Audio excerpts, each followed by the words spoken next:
So this is an old poster that we did for the book, which is 10 years ago for enchanted objects. And I tried to organize the IoT objects at that time. You'll notice some of them were successful, some weren't. The Nest was successful. But into human drives, into human wishes. So we all have these age-old wishes that are revealed in fairy tales for a long life, for protection, for creative expression. And so I think a lot of the IoT devices are kind of trying to line up to satisfy those same human desires and the same human needs. And a lot of the most successful ones are ones that do this kind of enchantment turn, if you will. How many people remember the movie The Pledge? It was about tropes of magic, and it was about how do you create a trick. And so it said, take an ordinary object, like a bird or whatever the ordinary object is, and then the turn is when it does something that's extraordinary, like it disappears or it translates into some other place in the world. And so I think a lot of these things that have been successful or that we experience as magical kind of do that thing. They just look like a pen, but they store everything that you write. Or they look like a bracelet, or they remember everything you've said. Or so they have this, they look like a piece of paper, but it's the whole book, for Kindle. So, but it's the looking like the ordinary, which is kind of the place to start if you're designing something. It's interesting, right? So I think, at the from the Media Lab, one of my favorite kind of demos are these sets of bottles which, on uncorking them, release a third of a jazz trio. So one is the bass. If you had the audio, you would hear they would just all start playing together. So it's like it's an everyday gesture that reveals information or entertainment. So inspired by this idea, I picked for one of my companies, one of the devices that is kind of maybe the most ubiquitous, which is the amber pill vial. So there are like 4 billion of these in the US. They're distributed every year.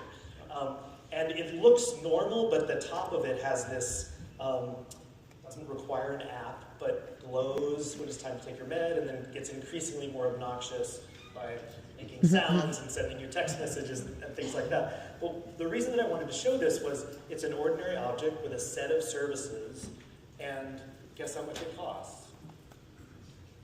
For you, the diabetic or whatever. I'd say $100.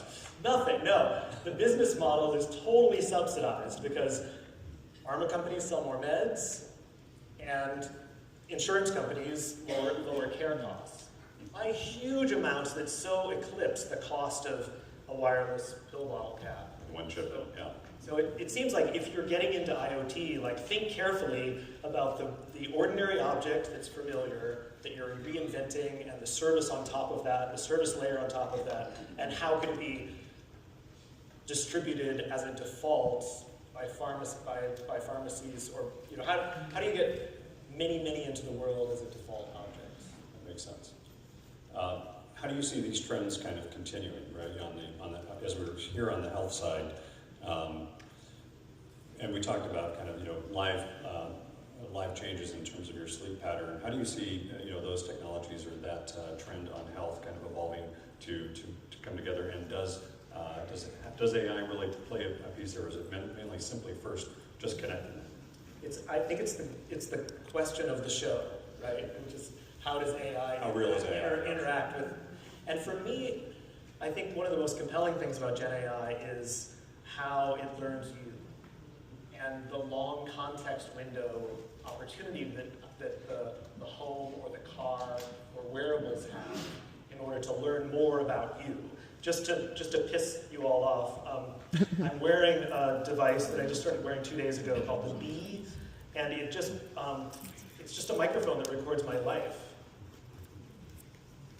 You can mute it. I haven't done that yet. I haven't had any sensitive conversations that maybe should. But what's interesting about it is the goal is to not give you a transcript, because obviously, but what it does do is it's for your well-being. So it learns about you. At the end of the day yesterday, it said, "Oh, you're curious about new technologies, and you're at CES, is that right?" And I'm like, "Yep, that's right, good one." But it also gives you commitments that you've made to other people, you can see in the app too. So it's like, oh, I think you mentioned that you were going to follow up with somebody about something.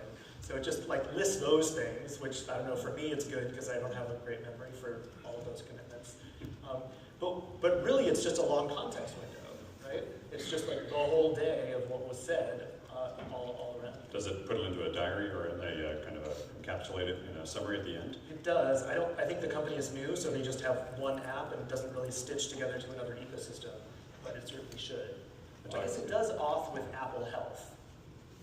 I don't know exactly what important data it shares with your Apple Health profile, but I'm always like, give it more data. Might be helpful. See what helps, yeah. We have over 7. How many of you are tired of talking to your things? I feel like this show, it seems like the default interface is the Alexa, OK Google. I'm really hoping that we can move beyond call and response, voice interactions, especially in places where we're with other people, like in cars or in living rooms and kitchens and that kind of thing. Can I show a quick video? Yeah, you're right. Yeah.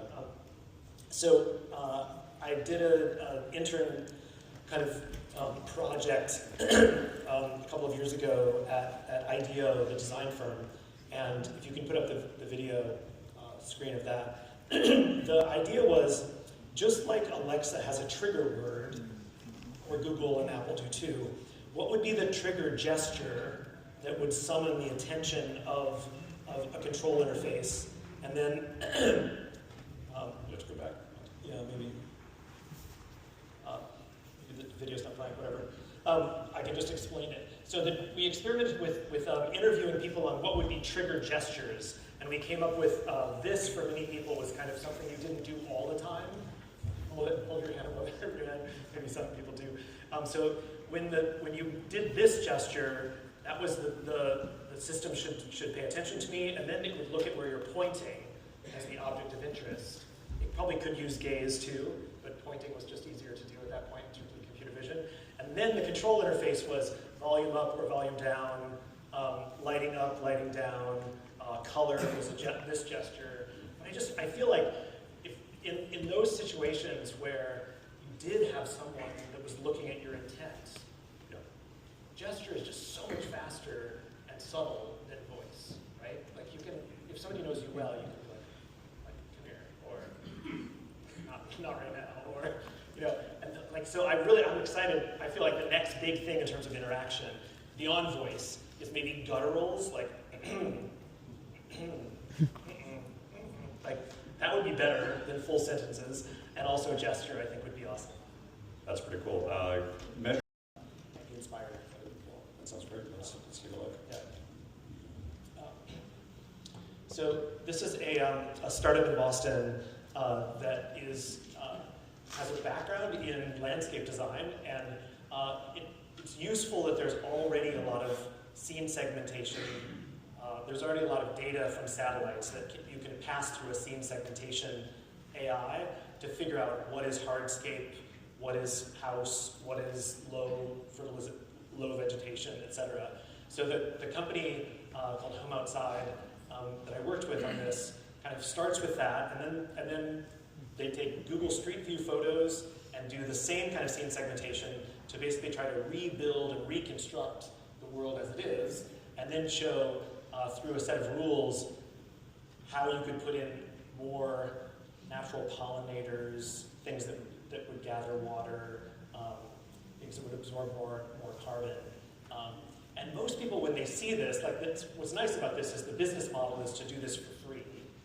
And then people buy shrubs from Home Depot and other places or other landscapes. Home Depot's here, so hopefully to me, getting the business model right on how can you do something at scale which can motivate change, and where there's a subsidized business model for that kind of change, whether it's health or purchasing different types of products, hopefully can make a good dent in the world.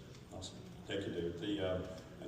Like your own background, I think you brought in this example, a combination of those things that I talked about, technology, a business case, and a great vision. I know you said you don't have a good envisioning for landscaping, but you've you've got a great vision for the world of connected things and what we can do and how we can also make great products. So really grateful for you sharing that with this group today, for the time, and again for your continued work on this. Good luck with Lookout and what that brings to the world of navigation and the sea and so many other things. So please join me in thanking David for a great discussion. Thank you.